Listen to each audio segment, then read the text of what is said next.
this is Yana Smakula for simonsystem.com, and thank you for joining me today. Welcome to another episode from the bi-monthly Yippee for Yana video series. In today's video, I'm combining fruits and flowers to create a stamped and watercolor pattern for a card. Now, because I plan to do a lot of watercoloring, I decided to use Arch hot press watercolor paper for my stamping. I love to use paper from Arch, and whenever I plan to do a lot of stamping, hot pressed paper performs best, as it is nice and smooth and allows for crisp stamped impressions even without the use of a stamping tool like Misty or similar. For my watercolors, I will be using Nuvo Aqua Flow pens. These are new to me pens that I have found to perform rather well. I have all 12 of their colors. They are sold in packs of 3, and there are 4 different color packs available at the moment.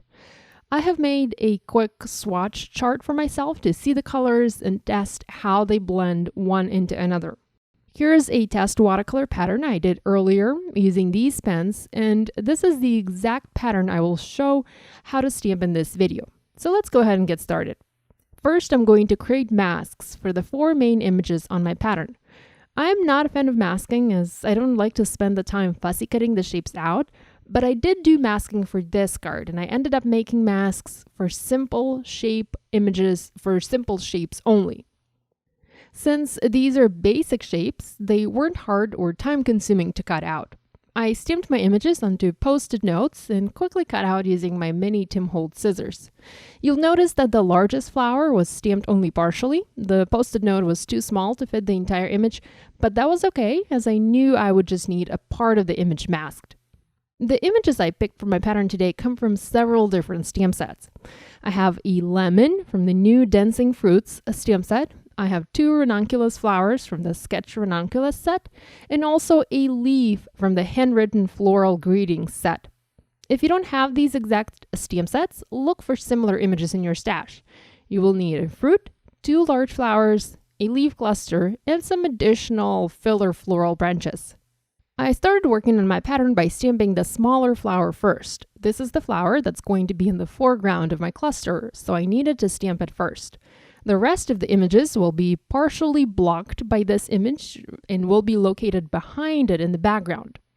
I also stamped a large flower, I masked it, stamped a lemon, masked that as well, and kept on stamping additional images to complete the first cluster for my pattern. I'm going to remove my masks and we'll stamp this pattern 2 more times to fill in the entire panel. Here I have completed my panel. I also added some filler images along the edges to create the appearance of a continuous pattern. And now it's time to start coloring. In addition to the Aqua Flow pens, which I will mostly use as a holder for my watercolor, I'm going to use these silver black velvet brushes. I have brush number 2, number 4, and number 6, and I'll use these to do the majority of my coloring. Aqua Flow pens have a brush built into them, and it by all means can be used to lay the color down and to watercolor with. But by using these additional brushes, or any other brushes, even a water brush, I'll be able to come in with additional water to dilute the color, blend different colors together, and just make it easier for myself to watercolor my images. I'm going to start by coloring the lemon first. I have a clear block on my desk, and I'll use it as a palette to lay down the color, dilute it, and pick it up with my brush. I've added a bit of lemon zest color onto my clear block. I picked it up with my brush, and I'm now applying a soft initial wash of color to the entire lemon. This is the benefit of using additional brush versus coloring with a brush that comes with a pen. I'm able to get a softer, lighter color. Next, I'm using the pen itself and adding darker outline along the edges of my lemon. I'm coming in with a brush and softening that out for some softer color transition.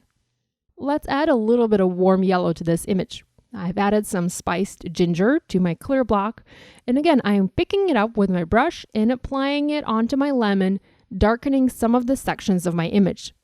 I am making sure to keep the center section of my lemon very light to create a highlight there. At this point, the lemon coloring is almost done. I will come back to it at the very end, but right now I'm moving on to coloring the largest flower. I've added a little bit of Aqua splash color onto my clear block, and I'm now using my brush to pick up the color. I'm diluting it slightly and coloring my largest flower. By controlling how much water you add, you can make the color as light as you want.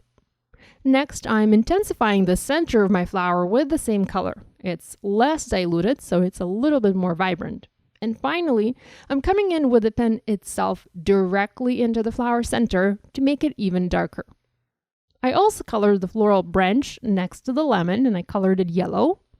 I used spiced ginger for this image, and I also used a lilac blossom color to color the small flower in this cluster. Moving on to coloring the medium-sized flower. I want to use a different ink color for this, but I don't have that color. So I'm going to create it by mixing Indigo Dawn and Red Apple. You can always mix colors together to create new colors, and the fact that these watercolors come in a pen form makes it very easy to mix them and achieve new shades of color for your paintings. So once again, I've added an initial wash of color, and next came in into the center and added a slightly darker shade. I also used this color mix to add a darker shading onto my smallest flower here. Now let's paint the lemon leaves. This time I'm going to add color directly onto my image, onto the lemon leaves. I am only adding it next to the base of the leaves and coming in with a clean brush and extending that color out to the tips of the leaves, creating a soft transition. To color the large leaf cluster, I'm going to mix up my own green by using Aqua Splash and spiced ginger. I really love how easily these watercolors mix together, creating new vibrant colors. I'm using two brushes here. I'm adding the color to the base of my leaves with one brush and extending it out just like I did previously with a clean brush. Lastly, I'm using the Aqua Splash pen itself and coloring the little berry clusters in teal. I'm also going to use this pen to add details to my largest flower. I'm using it to outline the stamped lines and add a hint of shading to this image. This adds a little bit more depth to this image and makes it appear dimensional instead of looking flat. I'm also using my spiced ginger pen and adding some details to the lemons.